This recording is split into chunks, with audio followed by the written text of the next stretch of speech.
the lights in Valencia didn't glow. They interrogated. They burned through the fog of tire dust, rider sweat, broken pride, and the leftover static of a season where one truth smothered every Ducati briefing.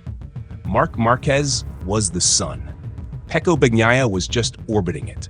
The garage corridors were still echoing with the year's final crash when Matt Burt dropped the Paddock's newest grenade. Not about Marc, not about the GP26, not about Ducati's title streak. It was about Pecco's future, a two-time world champion, a rider trusted with the Red Throne. The man Ducati once believed could become the face of an empire. And yet, the whisper was simple, sharp, and colder than a datasheet full of red marks. If Fermin Aldeguer delivers, he takes the seat. That sentence slithered through Valencia like smoke from a burning map. Because the Paddock had just watched something unforgivable in Ducati's internal scripture. One rider winning the championship with 5 races left, while the other drowned in DNFs that had no logic, no pattern, no mercy. 9 times the GP25 spat Pecco out like he didn't belong. A bike that Marc Márquez weaponized into a title suddenly became a machine that exposed Pecco's vulnerabilities like torn wiring under fluorescent light. 257 points. That was the gap. The final insult. And this wasn't 2020 Honda chaos. This wasn't an engineering collapse.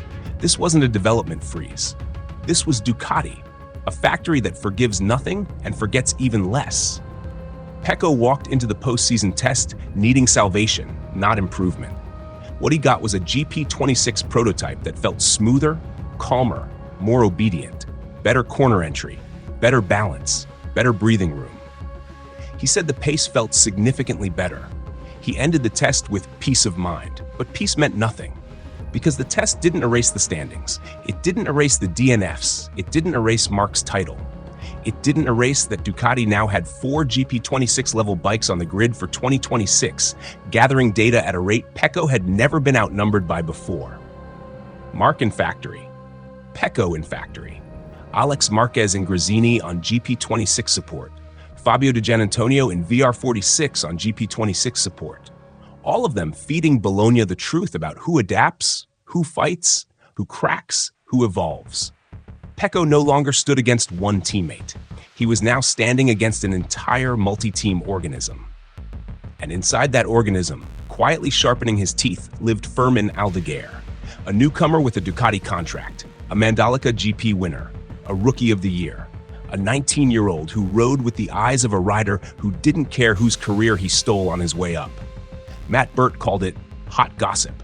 But everyone knew gossip only exists when reality is already knocking. Pecco said he wants to stay. Diggia said trust must be rebuilt. Tardozzi said Pecco found his way. But Ducati's internal math doesn't count emotions. It counts wins, crashes, progression, and future return on investment. And right now, the math was stretching its fingers toward the future like a shadow. 2026 decides everything. 2027 decides who survives. So the question haunting Valencia wasn't whether Pecco enjoyed the GP26. It wasn't whether he felt confident. It wasn't whether he believed in Ducati. The real question was a razor. Was this the moment destiny quietly switched riders? Comment your first reaction before entering the fire. The Paddock doesn't operate on loyalty. It operates on momentum. Momentum Pecco once had in 2022-23. Momentum that dissolved in 2025 like a tire blistering under 60 degrees Celsius track temp. Here is the brutal architecture of the problem. Marc Márquez changed the standards. It wasn't Pecco's riding that collapsed. It was the expectation ceiling. When Marc arrived at Ducati, the internal baseline shifted overnight. Suddenly, everything Pecco did looked normal. 4th place? Expected. A podium? Expected. A sprint crash? Forgettable. A main race comeback? Average. A season riddled with DNFs? Catastrophic. And the worst part? Marc made the GP25 look stable, predictable, dominant. That wasn't just bad optics. It was a tectonic reset of Ducati's internal scoreboard. Pecco didn't drop off. The curve just spiked upward, courtesy of a man who rides physics like a borrowed weapon and refuses to pay interest. When Marc won with 5 rounds left, the political earthquake was sealed. Ducati no longer needed a safe pair of hands. It needed a rider who could kill titles before October. That meant Pecco's margin of error shrank from reasonable to near zero. Every crash became a referendum. Every inconsistency became a red flag. Every DNF became ammunition for Aldeguer's future. And Ducati noticed. The GP25 spoke a language Pecco hated. The biggest rift between Pecco and Ducati wasn't emotional, it was technical. Pecco believed the bike had structural flaws. Ducati believed Pecco wasn't adapting. That fracture stretched across the year.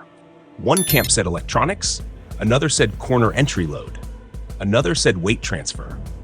Another said Pecco was riding the GP25 like the GP23. Marc, meanwhile, rode the GP25 like he had installed a new operating system in his brain.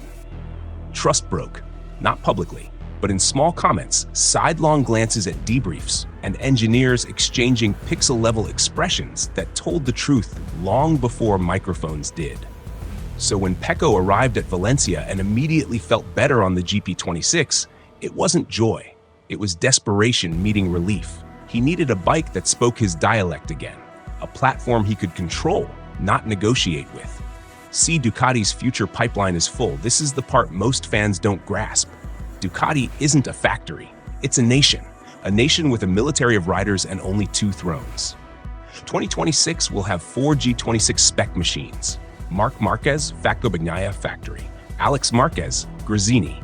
Fabio Di Giannantonio, VR46. That means 4 riders, 4 test beds, 4 data streams, 4 adaptation curves.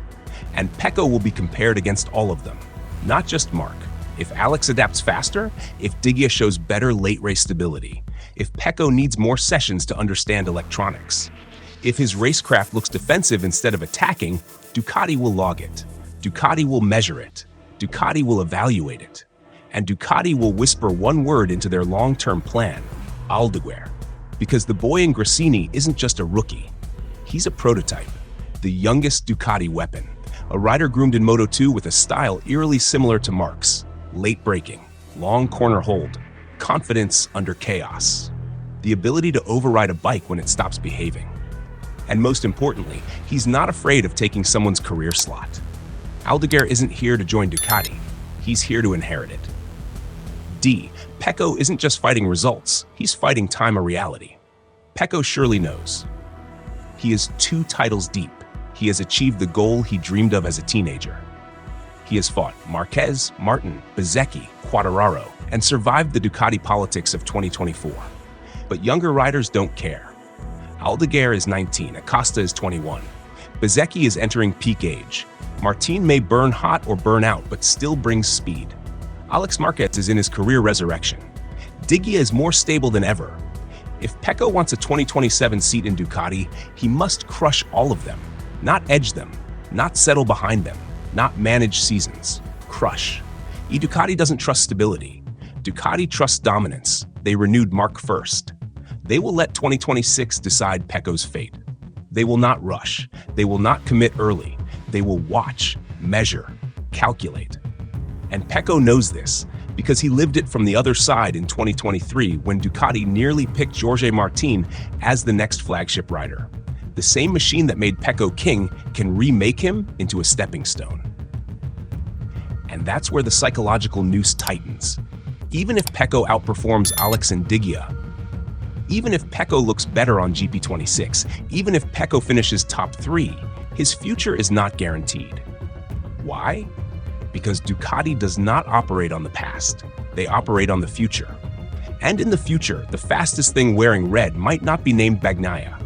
So the key question emerging from the buildup is this: was Pecco's rough 2025 a temporary glitch, or the start of Ducati preparing his replacement? Drop your verdict. Pecco's season didn't collapse in one explosion, it died in slices. Subscribe for more savage breakdowns.